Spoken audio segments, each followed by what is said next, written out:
Hello everyone, স্ক্রিনে যে দুটো ভিডিও দেখতেছেন একটি হচ্ছে নর্মাল ভিডিও এবং একটি হচ্ছে এডিটিং ভিডিও। তো আপনিও চাইলে আপনার ভিডিওকে খুব সহজে এই ধরনের এডিটিং করে নিতে পারবেন। এর জন্য অবশ্যই সম্পূর্ণ ভিডিওটি কন্টিনিউ করতে হবে। আপনি যদি চ্যানেল নতুন হয়ে থাকেন অবশ্যই চ্যানেলকে সাবস্ক্রাইব করুন আর বেল আইকনটি বাজিয়ে দিন।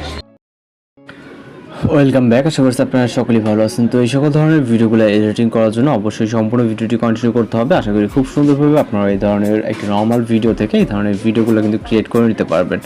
এর জন্য আমাদের ক্যাপকাট অ্যাপ্লিকেশনটিকে ওপেন করতে হবে আর অবশ্যই একটি ভিডিও ক্লিপ প্রয়োজন হবে যেটা এডিটিং করবেন। তো এখান থেকে আমরা নিউ প্রজেক্ট অপশনে ক্লিক করবো এবং একটি ভিডিও ক্লিপকে সিলেক্ট করব, এটাকে অ্যাড করে নিব। এইটা কিন্তু সম্পূর্ণ নর্মাল একটি ভিডিও, জাস্ট কিছু ভিডিও কাট পেস্ট করা আছে। ওকে, তাছাড়া কিন্তু কোনো রকম এডিটিং করা নেই। ওকে, যদি এডিটিং ওয়াটারমার্ক থেকে অবশ্যই এটাকে রিমুভ করবেন। এরপর চলে আসবো ভিডিওসের স্টার্টিং পয়েন্টে এবং এইখান থেকে আমরা রাইট সাইডে চলে যাবো অ্যাডজাস্ট বলে অপশনে। অ্যাডজাস্ট অপশনেতে যাবো এবং রাইট সাইড থেকে এখান থেকে ব্রাইটনেস কিছু না করলেও চলবে। আপনি আপনার মতো করে যদি একেবারে লো লাইট থাকে সেক্ষেত্রে কিছুটা ব্রাইটনেস বাড়িয়ে নেবেন এবং রাইট সাইড থেকে এখান থেকে আমরা শার্পেন অপশনে ক্লিক করবো। ওকে, এখানে শার্পেন দেখতে পারবো। শার্পেনটাকে আমরা প্লাস করে দেবো, প্লাস 60-এর মতো। ওকে, এবং এরপর যে ক্লিয়ারিটি যে অপশনটি আছে এটাতে ক্লিক করবো। এটা আমরা 20 মতো রাখবো, অর্থাৎ 20। ওকে, সামান্য এক দুই কম বেশি হলে এতে ততটা সমস্যা দেখা দিবে না। দেন চলে যাবো আমরা এইচএসএল অপশনে। এইখানে একটু ফলো করবেন।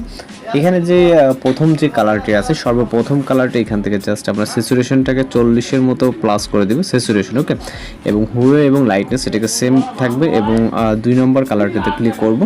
2 নম্বরটাতে আমরা মাঝে যে স্যাচুরেশন এটাকে -10 করে দিব। ওকে, এবং এইখান থেকে আমরা পরবর্তী যে লাইটনেসটা আছে এটাকে +50 করে দিব। ওকে, স্যাচুরেশন এবং লাইটনেস এটাকে সেম থাকবে এবং 3 নম্বর অপশনটিতে যাব, হলুদ কালারে ইয়েলো কালার যেটা, এটা হুয়ে স্যাচুরেশন এবং লাইটনেস -100 অর্থাৎ ফুললি মাইনাস। দেন গ্রিন কালারটাকেও সেম 3টে মাইনাস, পরের কালারটাও সেম। ওকে, এবং এই কালারটাও। ওকে, লাস্ট জাস্ট একটা কালার রেখে দেবো। এই কালারটা আমাদের কোনো কাজ করা দরকার নেই। জাস্ট 3 নম্বর থেকে শুরু করে লাস্ট 2 পর্যন্ত আমাদের সেম করতে হবে এবং এখান থেকে টিক মার্ক। ওকে, এখানে কোনো কাজ নেই। এরপর চলে যাবো রাইট সাইডে, এসএসএল ক্যাটাগরির কাজ শেষ এবং চলে যাবো আমরা হাইলাইটস অপশনে। হাইলাইটস অপশনে ক্লিক করবো, ওখান থেকে আমরা -50 করে দিব। ওকে, আসেই ফুললি -50 করে দিব এবং এরপর আমরা হোয়াইট অপশনটাতে চলে যাবো, এটাকে আমরা +10 করব। ওকে, এখান থেকে +10 এবং চলে যাবো হু অপশনে, হুয়ে। ওকে, এটাকে আমরা ট্যাম্প অপশনটাকে -10 করব। ওকে, ট্যাম্প অপশন -10, এখানে আমরা হোয়াইট প্লাস আছে এবং ট্যাম্প -10। ওকে, হুয়েটাকে -5 করব। ওকে, পারফেক্ট। এবং এখান থেকে আমরা টিকমার্ক অপশনে ক্লিক করব। অ্যাডজাস্ট আমাদের কাজ শেষ। এখন আমরা ফিল্টার অ্যাড করব।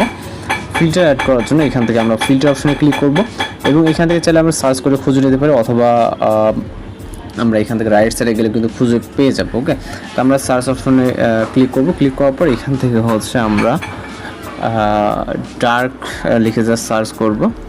ওকে, ডার্ক লিখে সার্চ করলে এখানে অনেক ধরনের ডার্ক ফিল্টার যেটা এটা চলে আসবে। তো এখান থেকে আমরা ডার্ক ব্রাউন যেটা এটাকে সিলেক্ট করব। ওকে, সিলেক্ট করার পর এটাকে আমরা 80-তে রাখবো। ওকে, এবং এখান থেকে ব্যাক করব টিকমার্ক।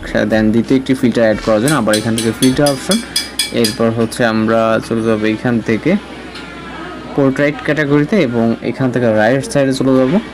রাইট সাইড থেকে এই ফিল্টারটাকে সিলেক্ট করবো এবং এটাতে 80-তেই অ্যাডজাস্ট যেই অপশনটি আছে সার্কেলটা এটাতে রাখবো। রাখার পর টিক মার্ক। এখন যদি আপনি ভিডিওটাকে এখানে দেখেন, আমরা জাস্ট প্লে করবো মিউজিকটাকে ছাড়া। এখানে কিন্তু সম্পূর্ণ নর্মাল ভিডিও থেকে আপনি কিন্তু এই ধরনের ভিডিও দেখতে পাচ্ছেন এখানে। ওকে, তো এইভাবে মূলত এই ধরনের ভিডিওগুলো এডিটিং করা হয়। আপনি নর্মাল ভিডিও থেকে কিন্তু এই ধরনের ভিডিওগুলো করে নিতে পারবেন। এখন জাস্ট ভিডিওকে এক্সপোর্ট করার জন্য আমরা এখান থেকে এক্সপোর্ট অপশনে ক্লিক করবো, তাহলে কিন্তু ভিডিওটি লোডিং নিয়ে আমাদের এক্সপোর্ট হতে শুরু হয়ে যাবে।